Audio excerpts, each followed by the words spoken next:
Hello, everyone. Hello. Just Good waiting for some more morning. people. Good morning. Just waiting for some more people to call in, to sign in.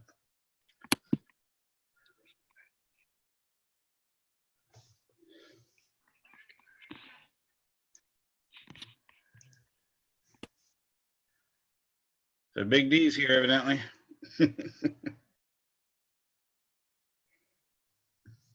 I don't know why it at random times puts someone else's screen in the main part of my screen. Is it doing that same thing to you? Like just now, was it Dion's Big D up there? I think it might have Yeah, to it's do with, whenever somebody's. no, Sorry. you can finish, sorry. It's whatever somebody's what? Talking. Oh, gotcha. So that I understand now why so many people keep their stuff muted, because it's automatically going to take control otherwise.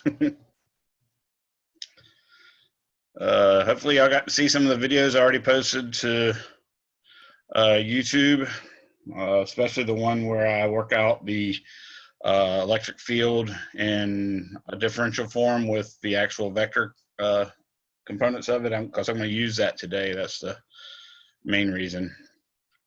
And there's other videos up there too about Gauss, Coulomb's law and electric field for Coulomb's law and stuff like that. So make sure y'all check those out.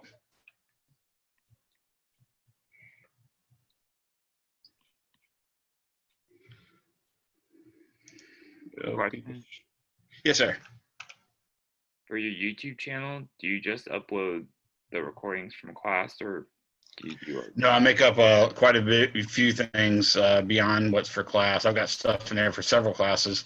Plus, I've got videos on, for instance, learning fractions and their decimal equivalents. I'll be doing math. I'll be doing physics. I'll be astronomy. There's a lot of good astronomy stuff in there. There'll be quantum mechanics, nuclear physics, particle physics. Over time, it's basically going to be I don't know, a website for all physics and mathematics problems and even chemistry problems. Okay. Just wondering. Yeah, I will try to, when I post the actual lectures up there, I'll put in the name that it's a lecture of some sort. Okay. I had a few questions about some of the mastering homework, if that's okay. Yes, go for it. So one of the questions on the conceptual section, it had a charge in the middle of a conducting shell, and the charge was offset to one side. Right. And it showed like all the electrons in the inside of the shell piled up mostly on one side, but all the protons on the outside stayed evenly distributed. I don't understand why the outside isn't affected by the electrons on the inside. Gotcha. This is a chapter 22 problem, I assume, not a chapter 21. Is that correct? Well, let me double check. It was in the conceptual part. I might have made a mistake. Yeah, it should be chapter 22. That's called Gauss's law. I can still explain it. It's not a big deal. It's just a matter of you're not expected to know that yet. Oh, okay. I saw that on the chapter 21 conceptual also. It was in 21. Okay, well, that's surprising. So here's what happens when you stick a positive charge inside of a spherical cavity. That's a metallic spherical cavity. What's going to happen is if it's slightly off center, then the positive charge right here closer to this edge is going to basically get a lot of positive charges right here running away. So that makes it a really high amount of negative charges right here, and then disperse less frequently over here. But once you get inside of the actual conductor, the electric field must in fact be zero in there, or else you'd have a current, and you can't have a current without a voltage applied to it. So that forces it sort of erase everything that happened in there. But because that inner surface became spherically charged, or excuse me, not spherically, but charged, the net charge of the conductor is zero. So it's still got to have that total amount of charge that it pulled to the inside, which is negative Q. It's got to pull that to the outside, which is positive Q. But being that the inner electric field inside of the conductor is not is zero, then it's going to do it as uniformly as possible just to maintain the maximal distance between the individual positive charges. Huh, okay, so the arrangement on the inside doesn't affect the arrangement on the outside. Exactly. That's what we call a Okay. Faraday cage, and it's Yeah. also something that Ben Franklin suggested could happen. That's the reason, for instance, why if you're in a car, you're fairly safe from a lightning strike. It has nothing to do with the tires. It's a matter of your car likely being made of metal, and all that stuff that goes on the outside is more or less going to stay around the outside. So Ben Franklin suggested such a thing we now call it a Faraday cage. And some poor guy in France built one and stuck it on top of a steeple, but didn't quite do it correctly and ended up getting a laugh, but he got fried to death. Whereas, everybody uses it all the time and doesn't get fried, but that poor guy did. Damn. Yeah, it's That's it's one of those games where if you screw up a little bit, you're gonna die. Yeah, that's awful. Yeah, I only laugh because it's been hundreds and hundreds of years, but still, it's horrible. Yeah. So yeah, that's a good question, and it'll make more sense when we cover Gauss's law, because Gauss's law says basically that the electric flux of magnetic field lines, which is sort of like how many field lines hit perpendicular to a surface, the electric field lines flux out of a surface is directly related to the amount of charge inside. So that forces you to have that many electric field lines on the outside. And the fact that you have a net charge of 0 inside the metal means that there's no electric field inside the metal. So like I said, it'll make a little bit more sense. Okay. But the way I explained it was without reference to Gauss's law. Gotcha, thank you. Okay. Now might be a good time for everybody that's here to go ahead and chat me your name. So I'll have that for roll, and hopefully that way no one will forget. And I know some people are just like me. They're a little obsessive compulsive. So I get it every now and then. I get like the same person emailing me after class. Oh, I think I forgot, which I know what's going on there. They're not sure they remember doing it, and that's just fine. But yeah, I check it when people do that. So please go ahead and send me a chat with your name in it, so I'll know you're here. Again, I'm going to try to find this magic way where Zoom will report back to me exactly what people were here, but I haven't gotten there yet. Don't forget, everybody, these videos are going up on YouTube, so I just want to remind you to, if you don't want your name out there, which I don't care about my name, but maybe you will, please put your name and just your first name or something like that. Okay. You can also keep your face off the screen if that helps you, because I know some people definitely don't want their face out there on the internet, but I've shown my butt enough on the internet, so I'm okay with it. And I mean figuratively, I haven't showed my butt at all on the internet. No one would ever want to see that. So, so let's go on. Anybody else have any questions before we get started in finishing up chapter 21? I have a question. I have a question. Go ahead. Okay, let Dion go, and then the next one. I thought it was Dion. Was that you, Dion? Go ahead. No. Oh, my question is for Thursday. Mm-hmm. Are we going to be doing labs in the manual? Yes. Well, it's sort of altered. We're doing the electric fields lab, but we've changed it where we're doing something using simulation software. So it's not exactly the same lab, but we have an addendum for it that'll help you figure out how to do the equivalent. All right. Okay. And who was the lady that asked the question? I think it was a female. That was me. I thought so. Yeah. So on Mastering Physics, there's 2 Chapter 21 homeworks. One is due on September 2nd and one is due on September 7th. Do I have to do both of those? Yes. When I put multiple ones, that means the chapter is kind of big and has a lot of parts to it. But I usually try to space it out so it wouldn't be so bad. And by the way, okay, it's just I kind of looked. Oh, go ahead. I was just gonna say they look like they're the same thing. Okay, then now I better check that. Do they have the same name? They have the same questions. I mean, I'll do it. I'll do both of them. Don't bother doing it. The problem is, don't bother doing 2 of them if they're identical. Not at all. I don't know how that got there, but I'll correct that. And what I'll have to do is I'll make sure anybody that did the one that I go to erase, I'll check their scores beforehand and copy them over to the other ones and then erase that. I don't know how it got 2 in there. If you see one that says like points or has an entirely different name other than Chapter 1 homework or Chapter 1 conceptual, then don't bother doing that. That's something from some old courses that I thought I got rid of. Okay. Okay. Thank you, Yeah. Catherine. I apologize for misleading you there. And like I said, normally if I have two chapter sets per or 2 sets of questions for a chapter, and they're not one of them's conceptual, they'll normally be called part 1 and part 2, or part A and part B, or something like that.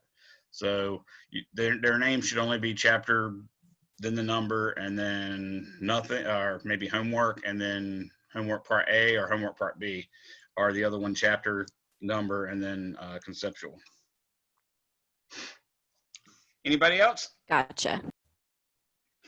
All right, so last time we're talking about how we sort of didn't like the idea of action at a distance, and Coulomb's law being F equals K Q1 Q2 over R squared suggested that Q1 reaches out over space and touches Q2 in some way without physically touching it, because it's actually applying a force to it. And I told you how gravity had that same problem, and Newton knew it was a problem, and then everybody knew it was a problem since Newton. And then the electric field, the electric force of Coulomb had the same problem. So we, in both cases, tried to come up with this concept of a field to explain it. In the case of gravity, it worked out to be quite a bit different. But in the case of the electric field, it turned out to be not only a nice ad hoc way to make an explanation, it turned out to be a real thing. So what a field is a assignment to each point in some part of space, usually all space, but sometimes it's just a part of space. You assign to each point in space, which is literally an infinity of points, a value. If that value happens to be a scalar, then it's a scalar field. If that value happens to be a vector, then it's a vector field.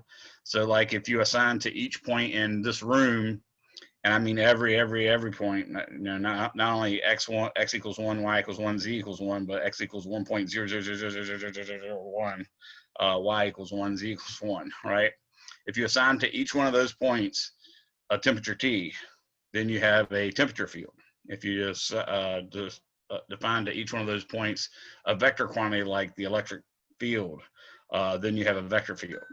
So that's what they did. They imagined as if one of the charges affects the space around it in such a way that when another charge comes in, it feels that sense, not because something's reaching out over a distance, but because something is physically out at that distance, specifically the field. So then when the other object gets in that field area, then that charge, that other object's charge multiplied by that field gives you the actual force. So the way we did that was we basically just divided the force by one of the charges, specifically you divide out the one that feels it and leave the one that causes it. Obviously, that's a fairly arbitrary choice. So the ultimate rule became what I'm going to show you now on the document cam.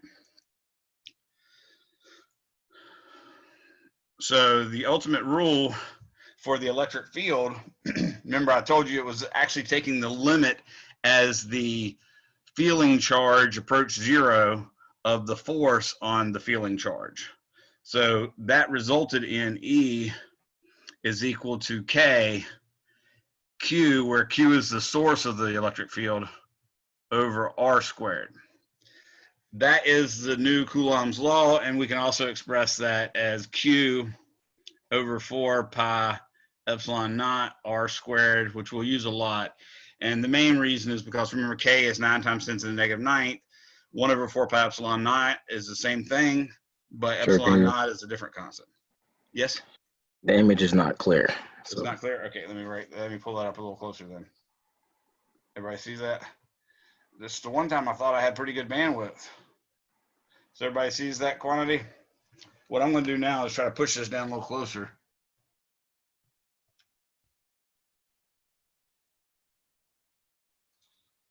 Is that slightly better?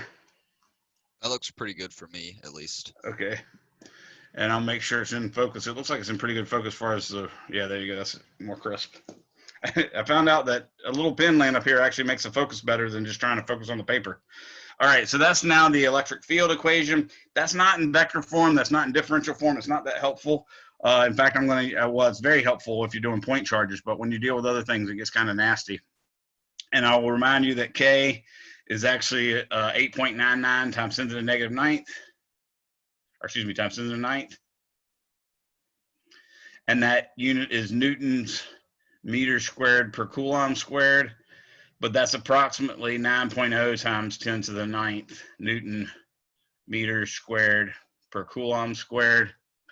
And I'm sorry about those twos trailing off into just sort of squigglies. But 1 over 4 pi epsilon naught is also the same thing. But epsilon naught is 8.85 times 10 to the negative 12th Coulomb squared per Newton meter squared. Okay, turns out this constant is something that's important in nature. That's why I prefer to use the 4 pi epsilon naught, but I don't always. Sometimes I just use the K to make life calculations a little easier. So that's the new electric field. So let's examine something that we did in the past, which was specifically the force on a charge due to a dipole. So if I actually make a coordinate system, like this is my y-axis, and this is my x-axis, and let's say I go up 2 meters,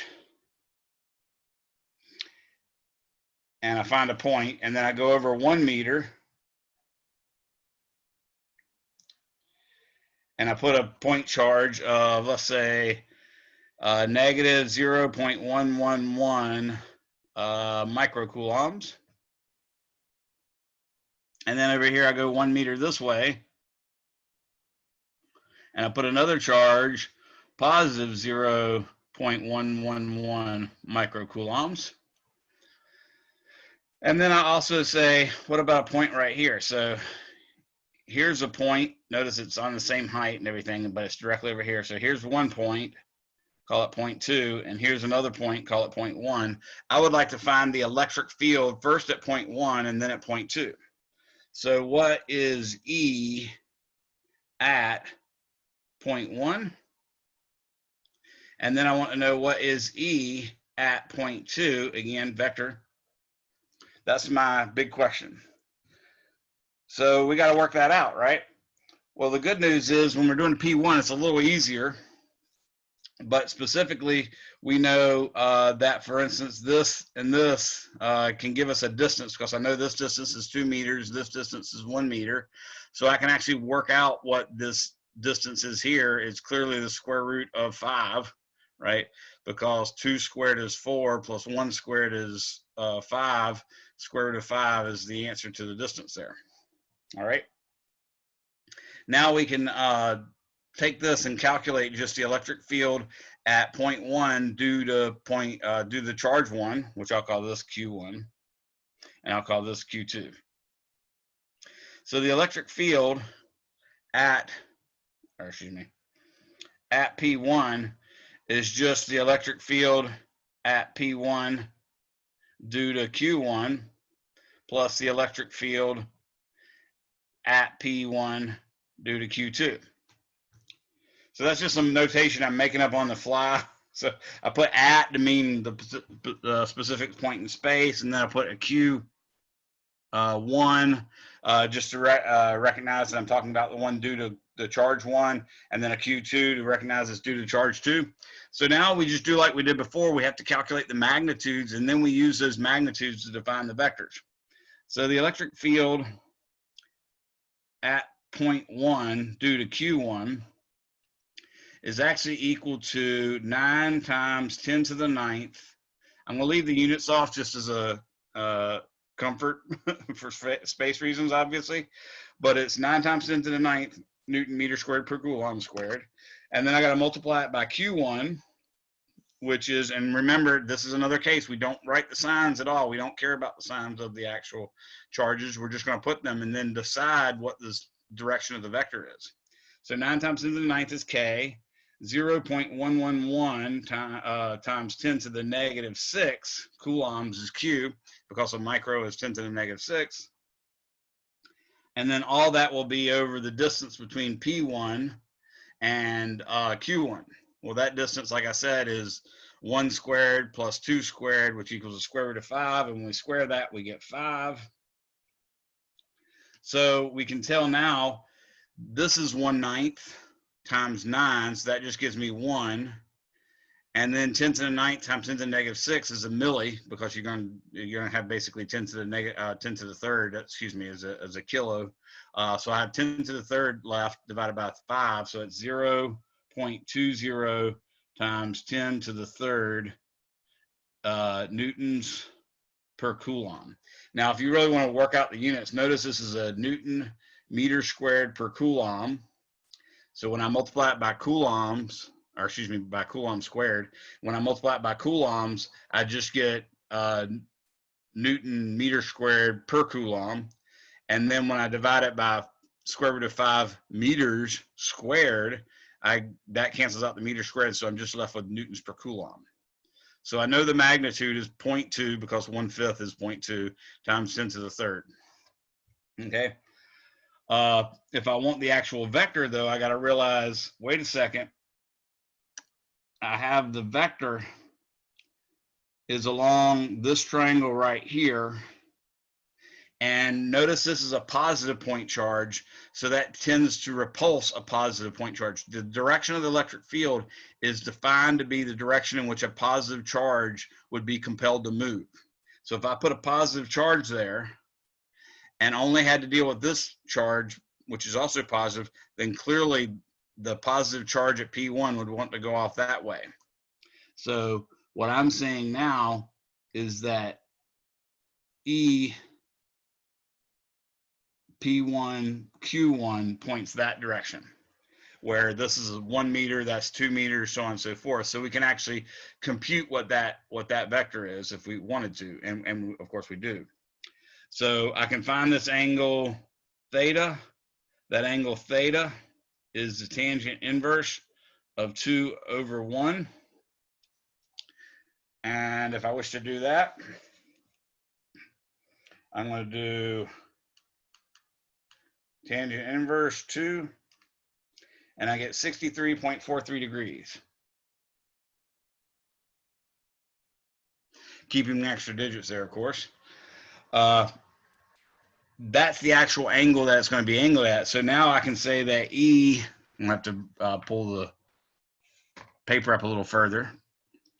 And now I'll say that E at P1 due to Q1 is equal to, remember, this is the magnitude. So if I remember, this is the magnitude. That's the number represents the magnitude. So if I multiply this magnitude, which is this number, by cosine of this angle, which is 63.43, then I'll get the actual x component. And notice that x component is pointing to the right, so it's positive. So I'm going to say cosine of that times, times 0.2 e to the positive 3. And I get 89.442. So this says roughly 89.44. Notice this one should have had, since I only used 2 sig figs here, I should only have 2 sig figs here, so this is right. This has you can assume infinite number of them, so I'm just going to assume this is any number. But that's going to limit us to 2 sig figs. So I'm going to carry an extra digit and call it 89.4 newtons in the I hat direction. And now the y component would be gotten by multiplying this magnitude, which is 0.2 times 10 to the 3rd, or 200. 200 times the sine of 63.43. So 200 times sine 63.43 is equal to 178. Notice that's also a positive component. So that should be rounded to 2 sig figs, like I said before, but I'm going to use 3. So I'm going to call that plus 179.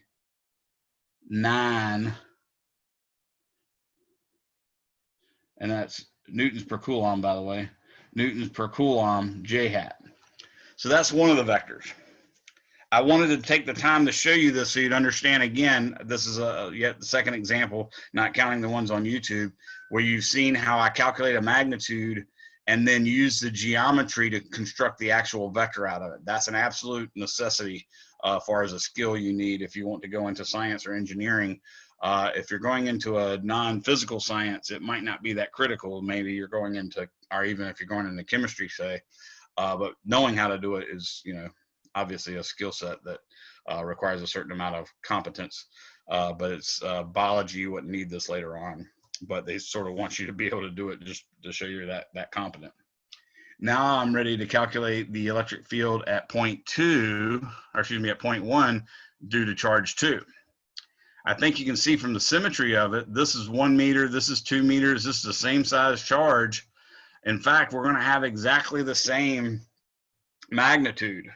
So E at P1 due to Q, or excuse me, at P1 due to Q2 is actually going to be equal to 0.20 times 10 to the third newtons per Coulomb as well.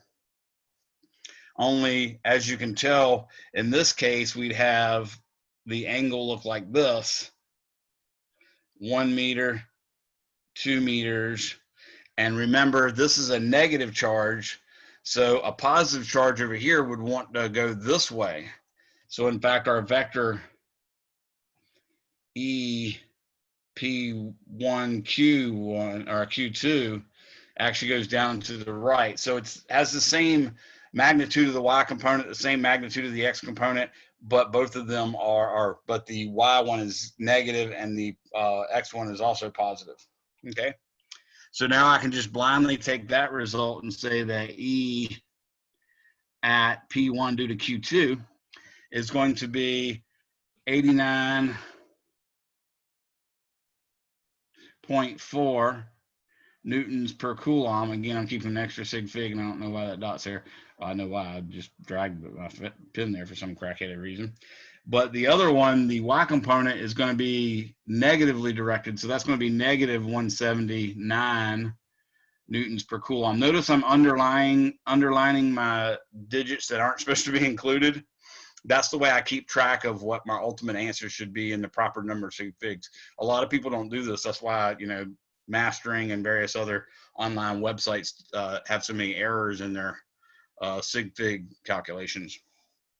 So when I add these two, I think you can see it's going to be 89.4 plus 89.4. Or you could say 2 times 89.4. And that gives you 178.8, which we're going to have to round to basically 180, or 1.8 times 10 to the 2.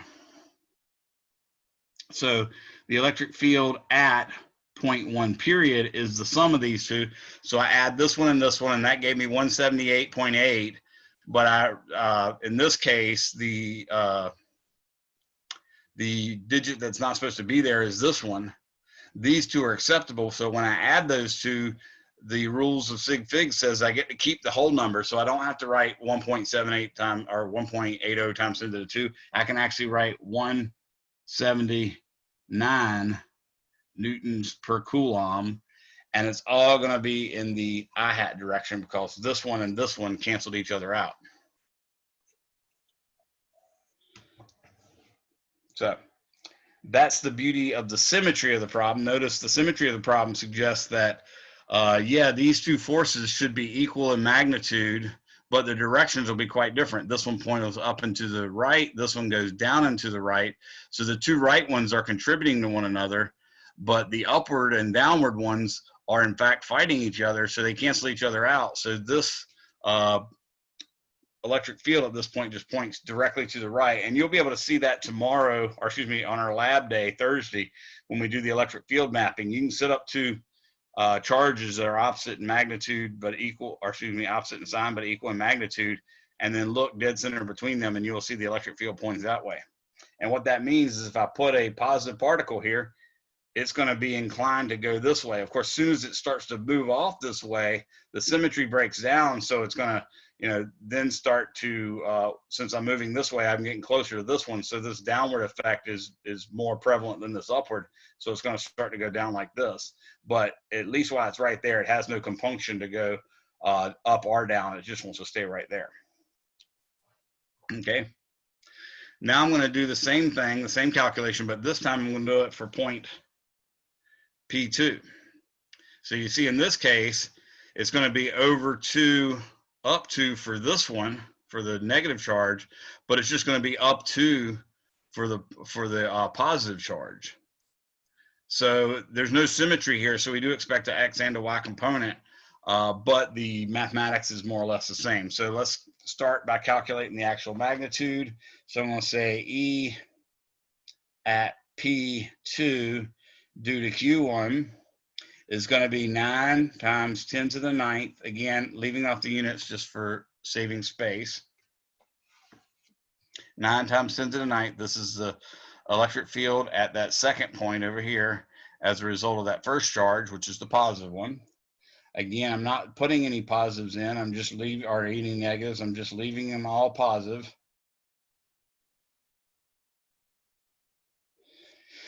Now the distance between P2 and Q1 is actually just 2 meters. So I just square that, so that's going to give me 4. So what I see in this case is the 0.111 is going to cancel out the 9 again, which is really, I'm technically carrying only 2 sig figs because it should be 9.0 and that's acceptable. The 10 to the 9th times 10 to the negative 6 is 10 to the 3rd, so it should give me a kilo. So in this case, I get 1/4 of a kilonewton per coulomb. So this would be 0.250, that's an extra digit, times 10 to the 3rd newtons per coulomb. Okay, you would recognize this as basically 250, but I can't recognize that 0 there because that's not technically a good sig fig. Okay, so now I have that magnitude, and in this case, the 0.2 due to charge 1, since this is a positive charge and that's 0.2, if I put a positive charge there, it won't go straight up. So I know the actual direction for this is actually in the y direction. So I can actually easily make this into a vector. I can say the electric field at P1 due to Q1 is actually equal to 0.250 times 10 to the 3rd newtons per coulomb in the j hat direction. Everybody understand why I can just blindly call that pointing upward? Yes. Okay, that's the main thing. So notice by taking all that sign stuff out, you got to be more physical about it and think about what way, you know, whether light charges repel or attract and all that good stuff. But at the end, it gives you the direction, and then you just use the geometry to find the actual components of the vector. So now if I do the electric field at P2 due to Q2, at P2 due to Q2, it's going to again be 9.0 times 10 to the 9th. I wanted to head and put the 0.0 since I was being a slacker, even though I am really trying to use 2 sig figs. I should have been writing times 9.0 instead of just 1 sig fig. The other charge again is just 0.111 times 10 to the negative 6 coulombs. And then of course this distance is quite a bit different. I have to go over 2 and then up 2. So that's 2 squared plus 2 squared, which is 4 plus 4, or square root of 8. So when I square that, I actually get 8 down here. So what I actually have in this case is this 0.111 canceling out with this 9, this 10 to the 9th times this 10 to the negative 6 makes 10 to the 3rd. And then I divide all that by 8, which is 0.125. So I write this as 0.125 times 10 to the 3rd. And remember, this is only 2 sig figs, so I should put an underline there. And that, again, is newtons per coulomb. That is the magnitude. Okay? But to get the actual direction, we got to realize, okay, well, this is a negative charge. So if I had a negative charge here, a negative charge is here. If I put a positive charge here, it's going to be attracted to this one this way. So my geometry is quite a bit different than it was before. My geometry is such that it's 2 meters by 2 meters and points that way. Okay. So 2 meters by 2 meters, and it points that way. Since this is 2 meters and 2 meters, we can already say that this angle phi is 45 degrees. So that makes it easy peasy. We just have to use the sine of the sine of 45 degrees to get the y component, or excuse me, the x component, and the cosine of 45 degrees to get the y component, but they'll both be equal is the main thing. So now I can take that and say the electric field at P1, P2, this was supposed to be 2 before either as well, as a result of Q2, this was as a result of Q1, that's going to be actually equal to, notice the y component is negative, the x component is positive. So the x component is going to be a positive, and all I want to do is take the 0.125 times 10 to the third, which is really 125, times cosine to get my y component and times sine to get my x component. It doesn't matter in this case because 45 degrees, sine and cosine are the same. So I get 88.4.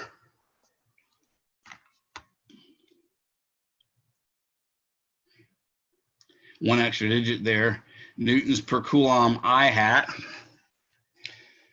minus 88.4 newtons per coulomb J hat. So there's my two vectors that have to be added to actually give you the electric field at point 2. So the electric field at point 2, which means the sum of both of those, is basically 88.4 plus 0.25, or excuse me, plus 250. But notice the ones digit right here, since I moved this decimal 3 places to the right, it'll be 250. But this is not an allowed digit. It's one that I faked just to carry the extra stuff. So this is like 250 with the 0 being out, being unallowed, added to 88.4 with the 4 being 0.4 being unallowed. So I'll just add the 88, and I get 338, but I'm only allowed to carry 2 sig figs there because of the ones digit not being properly significant. So I have to call that 340 newtons per coulomb in the I hat direction. But on this case, again, this one's insignificant as well. On this case, I added wrong components. Nobody caught me on that. Did y'all notice I was adding this one and this one, but that one's a J and this one's an I, so that's bad. So I have to add this guy with this guy. That's better because the digits were ugly, but it turns out it's going to be about the same thing. So writing it again, but let's do it proper this time. And I'll write it in red to make sure we know which one is the right one. It's going to equal, this is the only x component, so I'm going to say it's 88.4 newtons per coulomb. And the J hat, that 4 is not really a significant digit, so I'm not supposed to leave it there. That's why I've got it underlined. And then this one turns out to be the same thing that we did before, only I'm subtracting instead of adding. So 250 minus 88 gives me 162. But again, this ones place digit is insignificant, and this tenths place digit is insignificant, so I can't include the ones place. So I have to call this 1.6 times 10 to the 2 newtons per coulomb in the J hat direction. And I don't know why I wrote this as J before. That's clearly an I hat component. Damn. I just can't make enough mistakes today, evidently. So this one was supposed to be I. I don't know why I wrote J. I'm just a goober today, I guess. But that should be the proper answer. And just remember, you shouldn't really include that. So I would say in rounding, it's going to be 88 newtons per coulomb I hat plus 1.6 times 10 to the 2 newtons per Coulomb J hat. And again, we should be able to compose that into a vector all by itself. In other words, magnitude and component format. So I'm going to do that as well. So it looks like we have a 88 Newton per Coulomb in the I hat direction, but this is like 160, almost twice as big in the Y direction. So I'm going to say it's something like this and then this. That's roughly what this vector is. So this should be E at P2. Okay. This one being 160 and this one being 88.4. Again, they're not correct significant digits. So I can say the magnitude is going to be, from Pythagorean theorem, 88.4 squared plus 160 squared. And then I take the square root of all that. And I get 182. And notice that's 2 sig figs and 2 sig figs. So this one should just come out again to 2 sig figs. So I'm going to have to call that 1.8 times 10 to the 2 newtons per Coulomb at, and now I'll say the angle. The angle is going to be the inverse tangent phi, the inverse tangent of 160 over 88.4. Again, I'm carrying an extra digit. So when I notice it's measured counterclockwise from the positive x-axis, that's why I can just say at there. I don't have to say above the x-axis or anything like that. All I have to do is just say at. So I'm going to do tangent inverse of 160 divided by 88.4. Again, 2 sig figs, so that should be 61 degrees.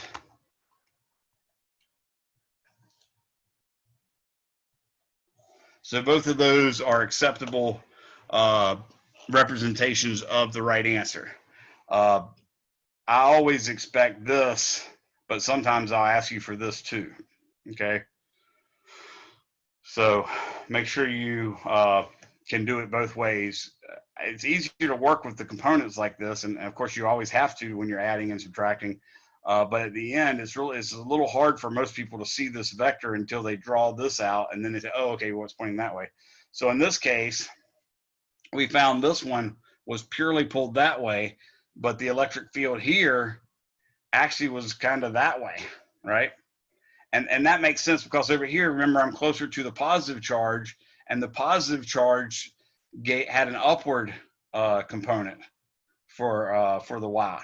So it's sort of winning because you're closer there. So you're going to expect the electric field to point that way there, whereas like we said over here, it'd probably be the same thing, but this way. Okay? Well, I should say this way so my hand's not in the way. Any questions on that?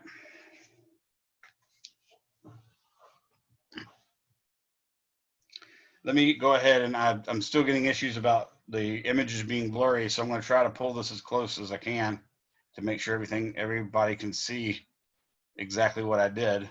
So notice, like we did before, I just calculated the magnitude of the electric field for each particular instance.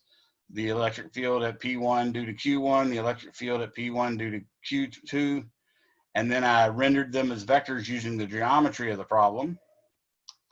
And then I added them as they were vectors. I added them as vectors. X components added to X components, and Y components only added to Y components. And that gave me ultimately the electric field at P1, and that was 179 newtons per Coulomb in the I hat direction. Okay. Now, when I went to P2, the symmetry wasn't there, but I still did the same thing. I had to calculate the magnitude of the electric field at P2 due to Q1, which was 0.250 times 10 to the third. And then I had to do the magnitude of the electric field at P2 due to Q2. That one turned out to be 0.125 times 10 to the third newtons per Coulomb. I had to then use the geometry, which for the Q1, the electric field line had to point straight up, so there wasn't anything but a Y component there. But for the Q2, I actually had to realize the geometry was like this, 2 meters by 2 meters going all the way down. So I had to make its components, which turned out to be 88.4 and negative 88.4 newtons per Coulomb in the I hat and J hat directions respectively. Then I added them and made a careless mistake by adding the J to an I hat, so we can ignore that. So really this only added to that, which gave me 1.6 times 10 to the 2 when properly rounded, and nothing was added to this, but the proper sig figs, it had to be 88 newtons per Coulomb. And then I redrew those components on the XY plane so I could get an idea for what direction the actual vector pointed into. So that's what that triangle over there is about. And I used the Pythagorean theorem to get the magnitude, found out that's about 180 newtons per Coulomb. And I used the inverse tangent of 160 over 88.4. Notice the 0 is underlined and the 4 is underlined because they're non-significant digits. And that gave me 61 degrees. So that's how we solved that problem. I'm sorry about it looking so rough and about the 2 mistakes I made, or 3 if you count the fact that I just blindly wrote down a J when I was supposed to write an I. But I think that's pretty straightforward. Anybody have any questions on that? Would you possibly be able to take a picture of these notes and post them to Canvas so that we can refer back to them? So far I've had a problem with that, but I did download an app. I'm gonna make sure that doesn't take as much memory, and I will put them. In fact, I collected all of them last night and put them all together so I can try to post them in one place. I'll probably create like a file or something. I don't know if it'll even allow me to do that in Canvas, but I'll basically make one place where you can see all these photos. Okay, thank you. No problem. Okay, and remember also, guys, you're welcome to run this and just do a screenshot whenever you're running the video. If you ever go back, that's usually a good way too. That's the way I normally do all my junk. But let me show you what we worked out. This is the video from the video that I told you about on YouTube. I worked out what the electric field would be in terms of a differential field element in vector form. So what it is we say that the differential element of the electric field, meaning we have a differential element of charge, dq, that creates an electric field, dE, and I wanted to know what that is in vector form.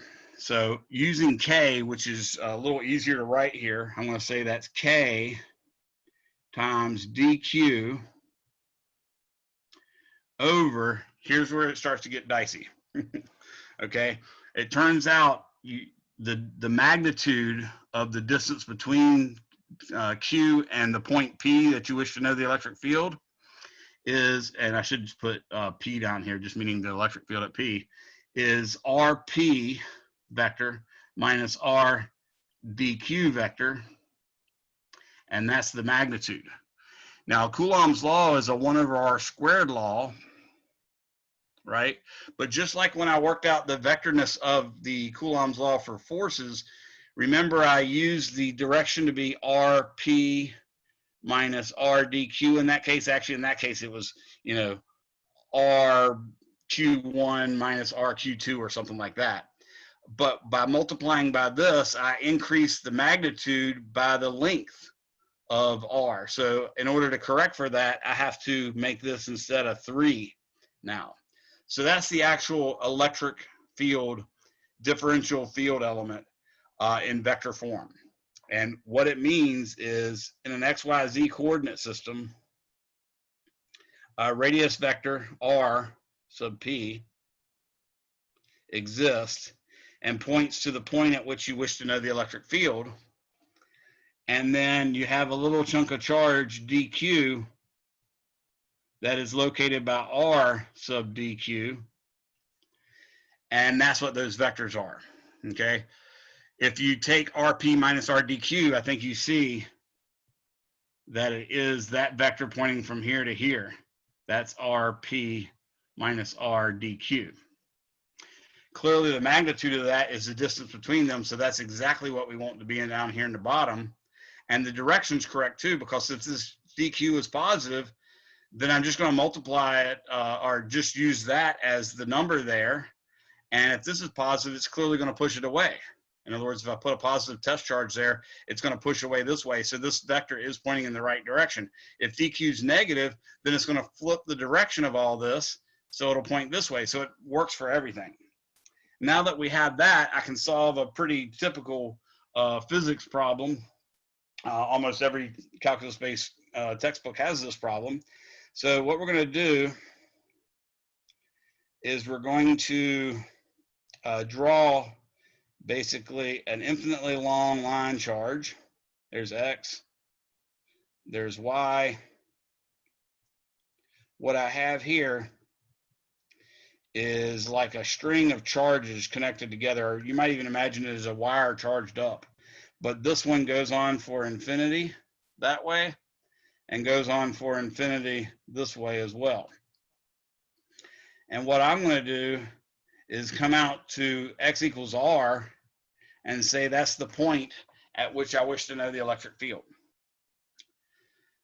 I'm going to say that this infinite line charge has a charge per unit length, lambda, equal to 0.111 coulombs per meter.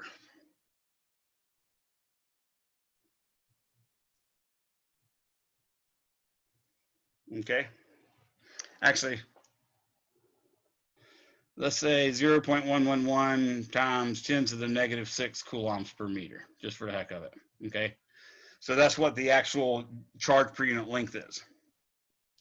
Now, that might seem odd to you. That might not help you. But what I want you to understand is when we use DQ, this is just like in Calc 1 and Calc 2 when you started doing integrals, and you would say dV is rho, or excuse me, dV is rho times dx, dy, dz, or something like that. So the choices that we use for DQ are rho, which is dq over dV, charge per unit volume, or we use sigma, which is dq over dA, which is charge per unit area, or we use lambda, which is dq over dL, which is charge per unit length. Okay, now these rhos, lambdas, and sigmas can actually be functions, but in this case, I'm telling you it is a constant. Okay, so I can restate it. Lambda is equal to 0.111 microcoulombs per meter, and that's a constant.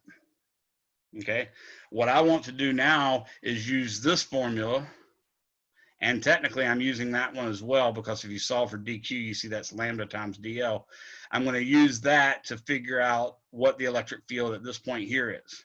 Okay, it's going to give it to me. If you can look at it from the physics of the situation, obviously this is a string of charges, right?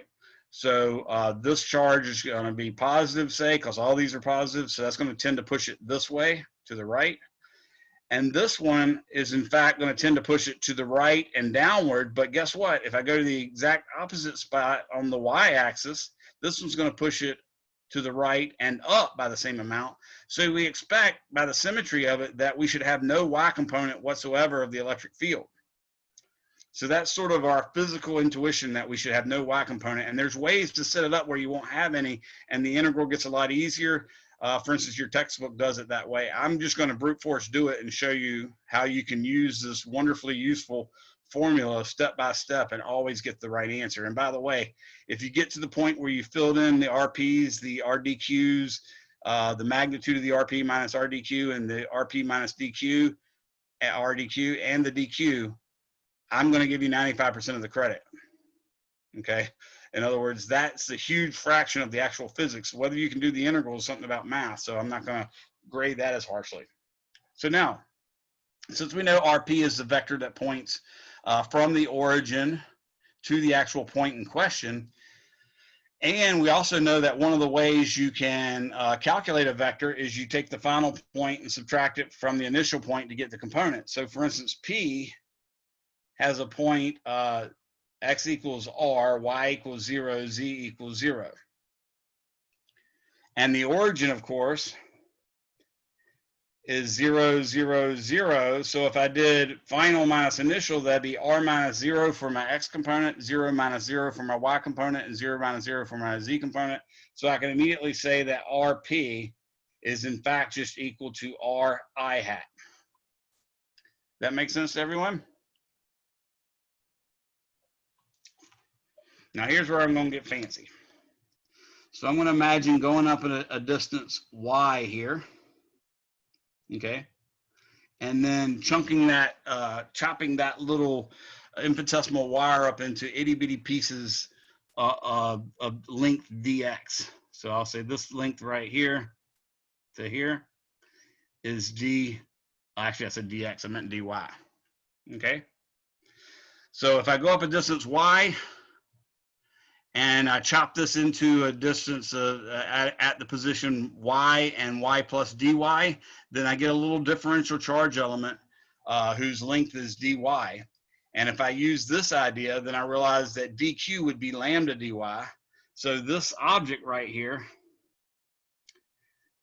is my dq, and my dq is in fact lambda, that number right there, 0.111 microcoulombs per meter times dy.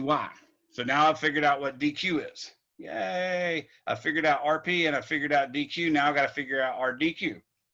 So rdq is the vector that runs from the origin to the point where dq is. Well, that's this vector right here. I think you can see that that vector has a final point of 0, y, 0, and an initial point of 0, 0, 0. So it really is just y j hat. So I can now say r dq is equal to y j hat. Did everybody follow that?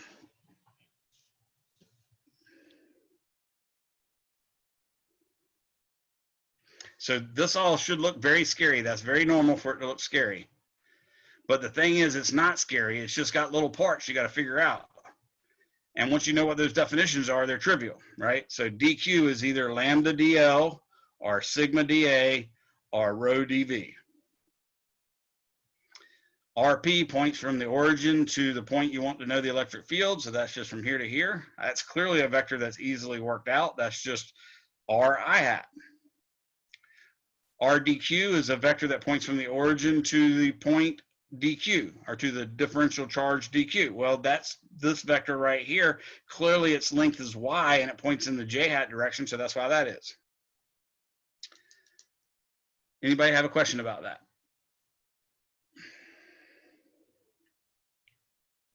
All right, so now I'm going to calculate rp minus rdq. I have a few questions. Go for it. Yeah. First of all, this rho dv, rho dq over dv, and lambda dq over dy, are those like formulas? Yeah, these are sort of formulas that we use. It's just like the density that you know of from chemistry. Density equals mass over volume. What we're saying is this is charge density equals charge over volume. Okay. Area charge density equals charge over area. And the linear charge density equals charge over length. So yeah, those are formulas we're just going to use over and over. And I can even soup things up by making, you know, rho or sigma or lambda an actual function of r or something like that. I usually don't do that, but we certainly can. Okay. Okay. Okay. I don't want to pull you back or anything. Do you mind just going over this? Why this RP is equals to I hat? Okay, help you with what the I hats are. Is that what you're saying? I know what the I hats are. I just want to. I don't know how you got RP. Okay. All right. Gotcha. So would you agree that RP, since its definition is it points from the origin to the point which we wish to know the electric field? Yes. Would you agree that this is an accurate drawing of the vector? This little vector? Yeah. Okay. But the example you gave us is 3D, right? This is X, Y, Z, but this is just X and Y. Right. Well, the Z's out here, so we're sort of all in the Z plane. That's why the Z's are all 0. I see. Okay. Okay, I get that. And we've chosen this coordinate system, so we could have put z there if we wanted to. So there's nothing special about a result pointing in the I hat direction when we get finished with it. It just means it's always going to point radially outward. Because by symmetry, we could do the exact same thing for the z-axis and put z equal to r, and we get the same result, except everywhere we see an I, we'd have to put a k hat. So it's just like this is just working. This is just happening on the XY plane. Exactly. Okay. Just because the symmetry allowed that. Later, we'll have to do the z-axis as well. In fact, the very next problem, we're going to have to do that. Okay. My bad. Just one more thing. No Can you problem. go over this YJ hat? Uh-huh. Yeah, how you get the YJ hat? Okay, first off, let me show you the same way I got this one. Mhm. Do you agree that the length of this vector is r by my diagram? Yes. And do you agree that it points in the I hat direction? Yes. And I hat's a unit vector, so if I just multiply it by the magnitude I wish, then it'll automatically be the right size.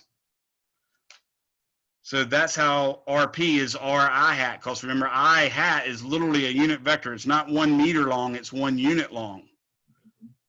So this is a vector whose units are r meter, or whose length is r meters, and it points in the y direction. That's why RP is R I hat. Similarly, this one's along the along the y axis, and I said let's go to an arbitrary point y, and say that's where our DQ is. Then that vector has to be of length y and point in the y direction. So that's the only vector it could be. Okay. Does that make sense? Yes. These are good questions. You don't feel bad at all. These are the kind of things that they seem obvious to me because I've been doing it for 1,000 years, but they're absolutely a little bit foreign to you guys. Okay. Now here's the cool part. I can do the algebra, the vector algebra to add these two. But it's really, if you look at the diagram, you can immediately see what the vector is. The vector should be this guy right here, right? So I can tell automatically that the y component is negative y and the x component is r. So I could immediately write down what that vector should be. Or I could just say, okay, well, I've got to do RP, which is R I hat, minus RDQ, which is minus YJ hat. So see, I formally did the algebra, but I really didn't have to. I could just realize, oh, the y component is negative y and the x component is positive r. Not only that, because those make a right triangle, this part of the formula right here, the magnitude of RP minus RDQ, that's simple as well. The magnitude of RP minus RDQ is equal to the square root of r squared plus y squared.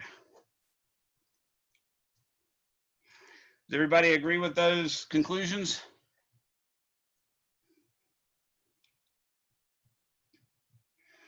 Now, here's the only weird thing about this formula. This is one of those things where us physicists do things fast and loose. Generally in math, like when I was in calculus, we learned that all the stuff over here to the left or under the differential had to be integrated, and this stuff is just other stuff. Well, we're being fast and loose here. This thing has to be integrated, okay? So don't think we get to avoid integrating that. The good news is if you're in I hats and J hats and K hats, they are literally constant vectors, so they never have to be integrated or differentiated.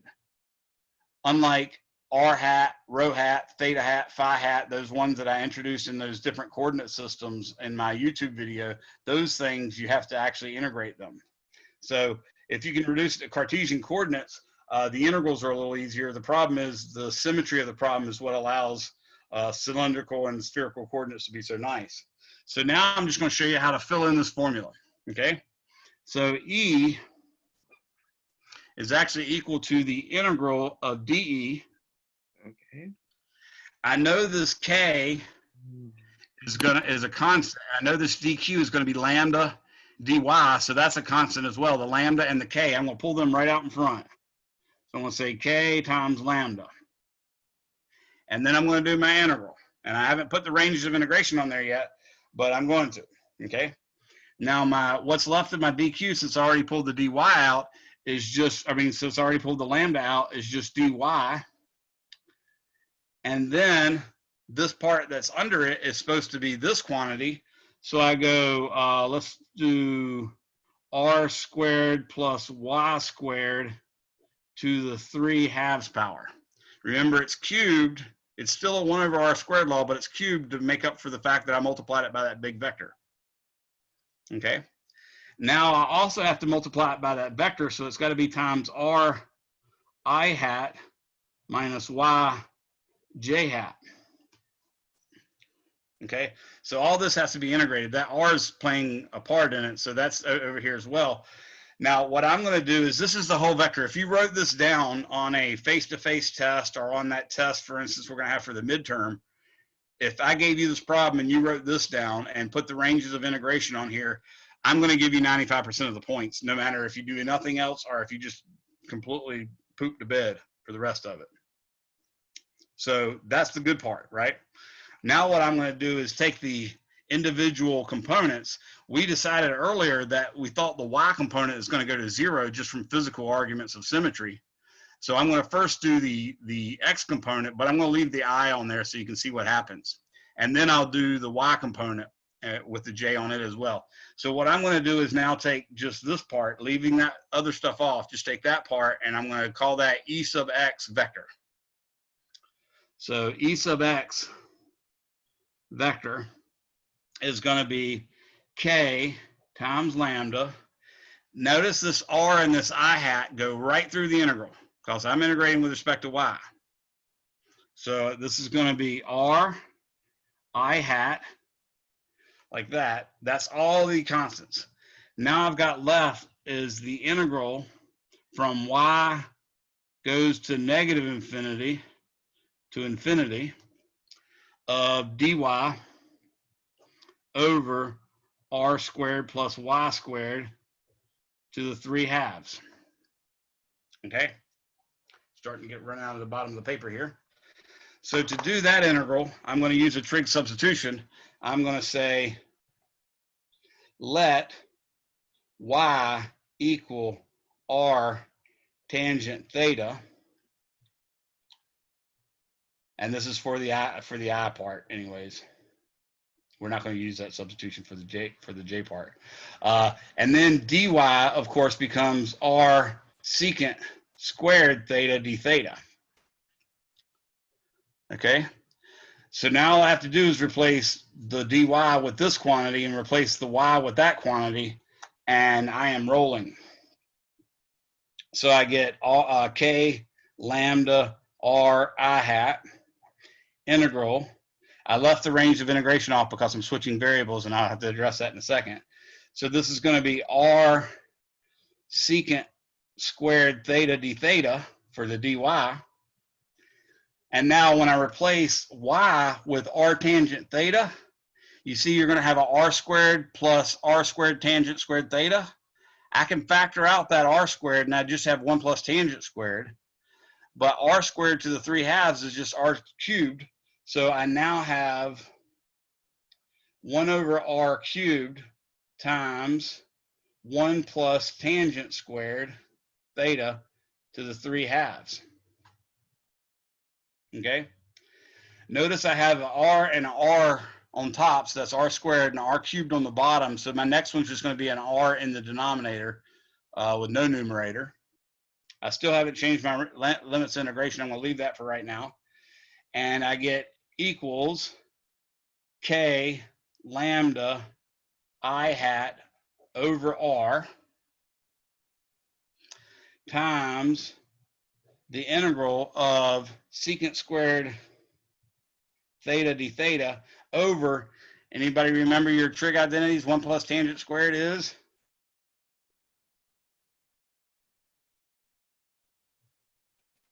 Secant squared. Secant squared, exactly. But secant squared to the 3/2 is secant cubed, so I get secant cubed theta in the bottom. Okay? So this just becomes k times lambda over r times I hat times the integral of 1 over secant theta, which is the same thing as cosine theta, d theta. Okay? Now let's look, what does y equals r tangent theta mean? Well, if you assumed for a second And we don't know yet whether we're right, but if we assume for a second that that's theta, whoa, Nelly. Oh, I just lost everything.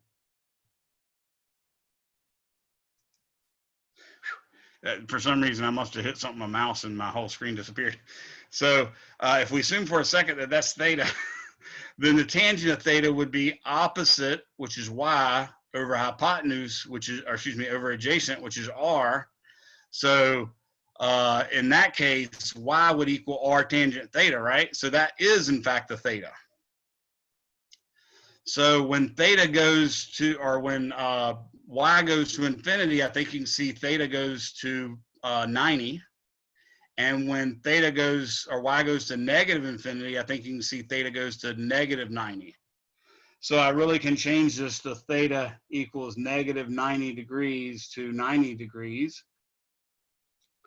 Now, a special thing to say about this, and this is where some of that stuff that you thought was so obscure in calculus and had no bearing on anything, it's just mathematicians being nerds. This is where it comes in to be something really important. If you make a graph of y equals cosine,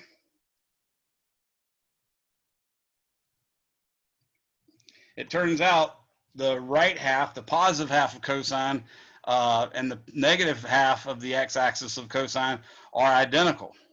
That's called an even function. And when you make an integral over a symmetric range of an even function, then you can just change it from zero, instead of being a symmetric range, you can just multiply it by 2 and go from 0 to 90, say. So we could do that if we wanted to, and in fact, I'm going to. So what I'm going to do is change this to theta equals 0 and put a 2 out in front of here. Because you can tell, if I integrate from 0 to, say, pi, it's going to be this plus this. But if I integrate from negative pi to positive pi, it's going to be this plus this plus this plus this, which is all the same. So it's going to be twice as big. So that's why you can just substitute a 2 in there. That being said, the derivative of sine is cosine. So the integral of cosine is sine. So I can say it's 2k lambda over r I hat. And then sine of 90 degrees, of course, is 1. And then minus the sine of 0 degrees, which is 0. That's the whole answer. I'm done. Okay. So I should label this y equals cosine theta, and that would be theta, and that would be y. Okay. Another thing that helped me just then was I used the fact that sine looks like this. Notice sine is an odd function, but I also realized that at 90 degrees sine is 1 and at 0 degrees sine is 0. So that's why I was able to do that integral. So that is the x component. Now let me quickly show you what the y component is, and that's actually even easier.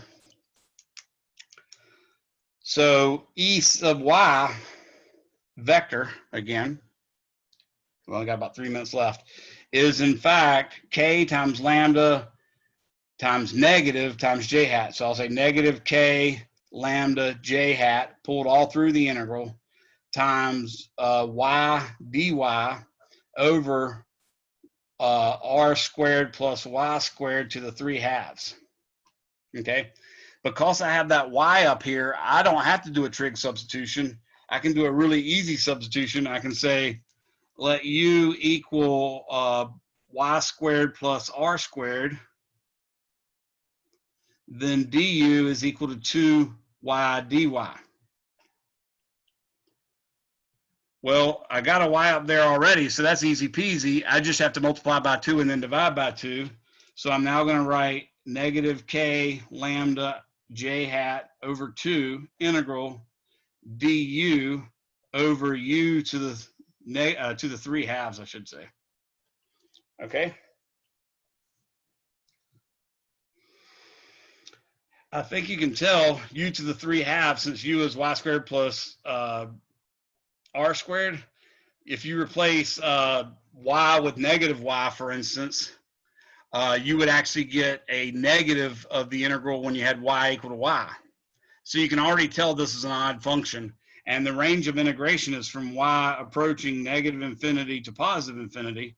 So that alone, you've got a symmetric range and an odd function like sine, because when I replace y with negative y, it becomes negative of all this. So you automatically know it's 0, but I'm going to go ahead and carry it out just so you'll see. Now, I didn't change these variables because I'm going to change them back to y to deal with it. But the integral of u to the negative 3/2 is just you add 1 to it. So that'd be u to the negative 3/2 plus 2/2. So that'd be negative 1/2.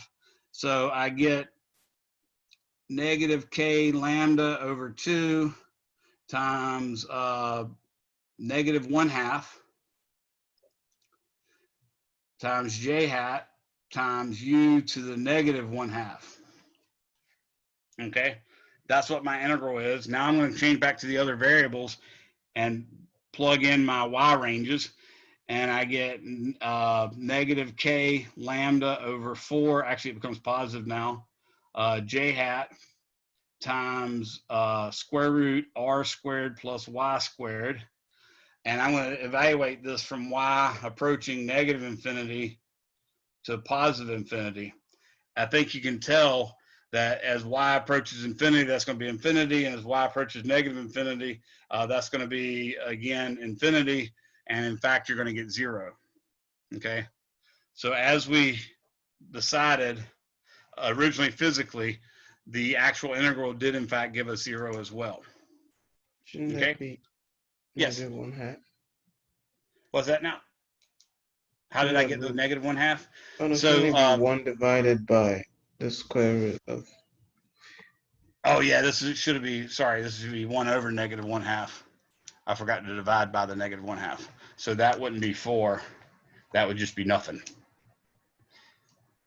So the integral of u to the negative 1/2, negative 3/2 is u to the negative 1/2 over negative 1/2. That's what I should have wrote here. I wrote negative 1/2 instead of 1 over negative 1/2. Yeah, but you replace u with r squared plus y squared? Yes. And it's raised to the negative 1/2. Oh, it's already square rooted. Is that what you're saying? Yeah, thank you for catching that. No, I let u equal y squared plus r squared.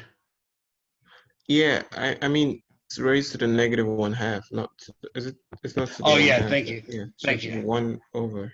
Yeah, good, nice catch. I completely forgot that, and that actually makes it easier because now we see that y going to negative infinity becomes 1 over infinity, which is 0, and y going to positive infinity comes to 1 over infinity, which is also 0. So that's even easier. The other way I was running into problems because it looked like I was going to subtract infinity from infinity, and that shouldn't have converged. But yeah, thanks for catching that. That was nice. Okay. So let me, we only got, well, we're 2 minutes over. Let me tell you what we got for the E. The final answer for the E is in fact just K lambda over R in the I hat direction. But notice that's not special. That just means we're pointing radially outward from the actual wire of charge, if you will. Okay. That is the electric field. Notice it goes like 1 over R, not like 1 over R squared. And actually there's a 2 in there, isn't there?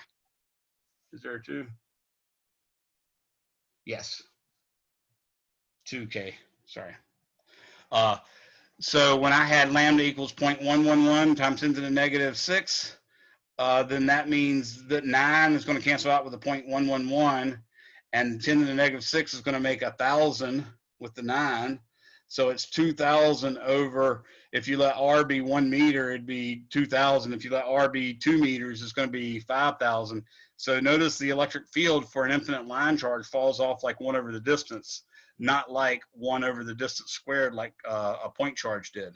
We'll show next class, I guess, I'll show you that the infinite plane falls off with no distance whatsoever. In other words, it acts infinitely strong, or as strong as it is at a centimeter away as it is 100 centimeters away.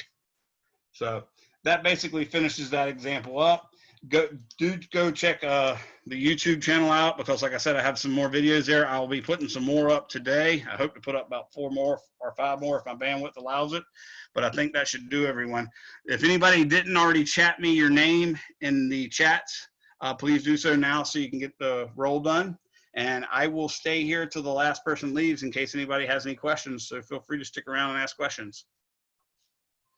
Thanks for keeping me honest, whoever that was that corrected me on that 1 over the square root and the -1/2 in the bottom.